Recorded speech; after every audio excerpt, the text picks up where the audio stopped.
Welcome to Knowledge for Life's Knowledge Cipher, a podcast dedicated to empowering the Black community through health, wellness, and truth. I'm your host, Stephen Muhammad. Today we're exploring a critical topic, analyzing the Western mindset and its traits of antisocial personality disorder, ASPD. We'll examine its impact on Black and Brown communities, its historical role in systemic and global oppression, and why it contributes to societal discord. In other words, why the Caucasian race is disagreeable to live with in peace.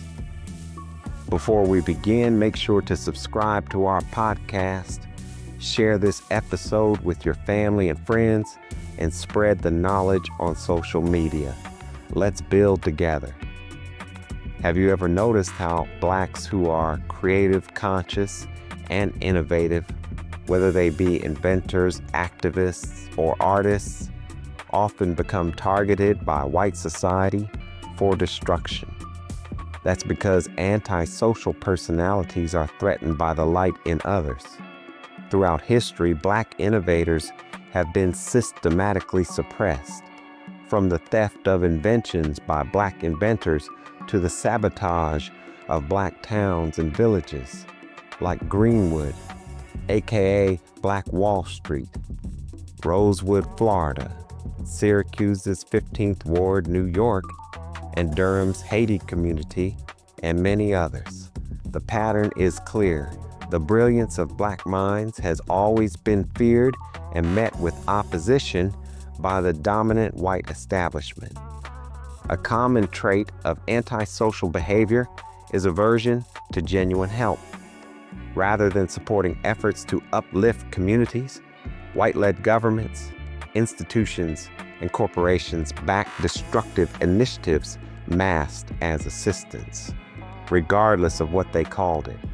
Humanitarian aid, philanthropy, assistance programs.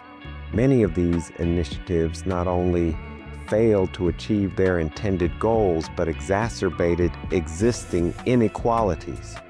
Some examples are the Great Society programs, initiated by President Lyndon B. Johnson in the 1960s. The Great Society aimed to eliminate poverty and racial injustice through a series of social welfare programs. While some aspects, like educational grants, had positive impacts, many other components did not yield the expected benefits for Black families. The introduction of government assistance led to a decline in traditional community support networks. Many families became reliant on federal aid rather than fostering self-sufficiency. Although these programs aim to break down institutional discrimination, they often failed to tackle deeper issues such as employment discrimination and poor quality urban schools. Housing programs established by agencies like the Federal Housing Administration, FHA, and the Department of Housing and Urban Development, HUD, sought to promote home ownership among Black Americans. However, these initiatives often resulted in predatory lending practices that left many families worse off. Instead of empowering Black homeowners, these programs frequently subjected them to exploitative loans that increased financial insecurity. As urban areas underwent gentrification, many Black residents found themselves displaced from neighborhoods they had lived in for generations due to rising property values and taxes. Various educational reforms were introduced with the intent of improving access for Black students. However, systemic issues within urban education systems continued to undermine these efforts. Many schools serving predominantly Black communities remained underfunded and unable to provide quality education. Despite policies aimed at desegregation and equal opportunity, subtle forms of discrimination persisted within school systems that limited access for Black students. Instead of investing in Black communities, government policies funneled resources into institutions that maintained racial disparities.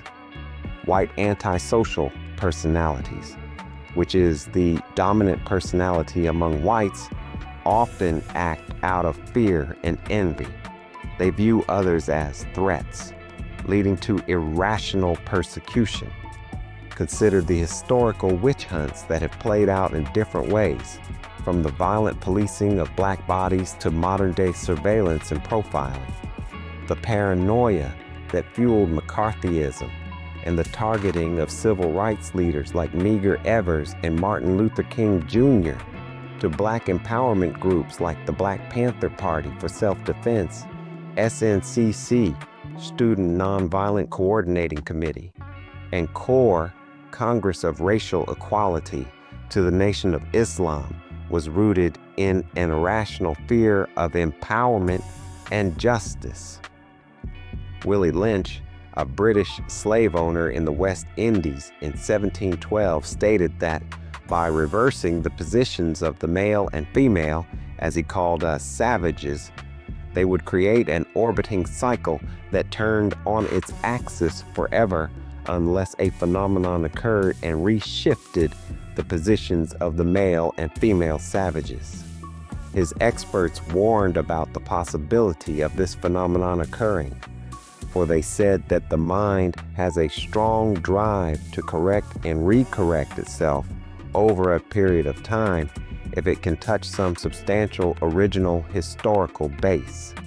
And they advised the slave masters of that time that the best way to deal with the phenomenon is to shave off the brute's mental history.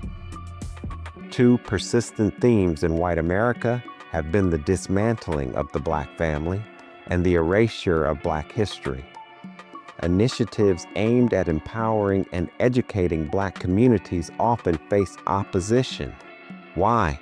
Because knowledge and self-sufficiency challenge oppressive power dynamics. Historically, education was systematically denied to enslaved Africans. Even today, critical race theory and Black history are being removed from school curriculums, perpetuating the notion that keeping a community uninformed facilitates control.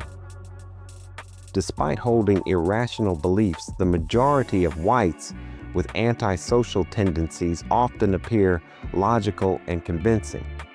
Historically, propaganda has been used to justify injustice, whether it was the narrative that Africans were uncivilized to rationalize slavery, that Native Americans were savages to justify genocide, or the fear-mongering about immigrants, Muslims, and other marginalized groups to maintain racial hierarchies. These are modern-day witch hunts designed to keep non-whites divided and disempowered. A key trait of white antisocial personalities is their inability to self-reflect. Instead of acknowledging wrongdoing, they project their faults onto others. The same society that enslaved, segregated, and oppressed Black people now claims that discussing racism is divisive. Instead of taking accountability, they rewrite history and shift the blame. Understanding these traits helps us recognize and guard against harmful behaviors. Western society has historically displayed sociopathic tendencies toward Black, brown, red, and yellow communities through manipulation, control, and systemic harm. By recognizing these patterns, we can break free from their grip and move toward healing and self-empowerment. If you found this discussion valuable, don't keep it to yourself. Share it. Send it to your family, your friends, and post it on social media. Knowledge is power, and it's our duty to spread awareness. Also, don't forget to subscribe so you never miss an episode. Until next time, stay informed, stay empowered, and stay connected. This is Stephen Muhammad for Knowledge for Life, where we turn knowledge into power.